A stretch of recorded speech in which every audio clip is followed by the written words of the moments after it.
Wait you your age. क्या करोगे as पूछकर?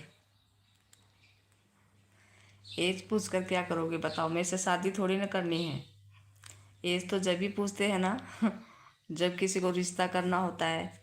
भाई लड़की कितने साल की है, लड़का कितने साल का है, उसकी वो मिलाते हैं, है ना? तभी पूछते हैं ना। तो हमें तो अब ऐसा कुछ करना नहीं है, तो फिर क्या करें? एज बताकर भी क्या फ़ायदा?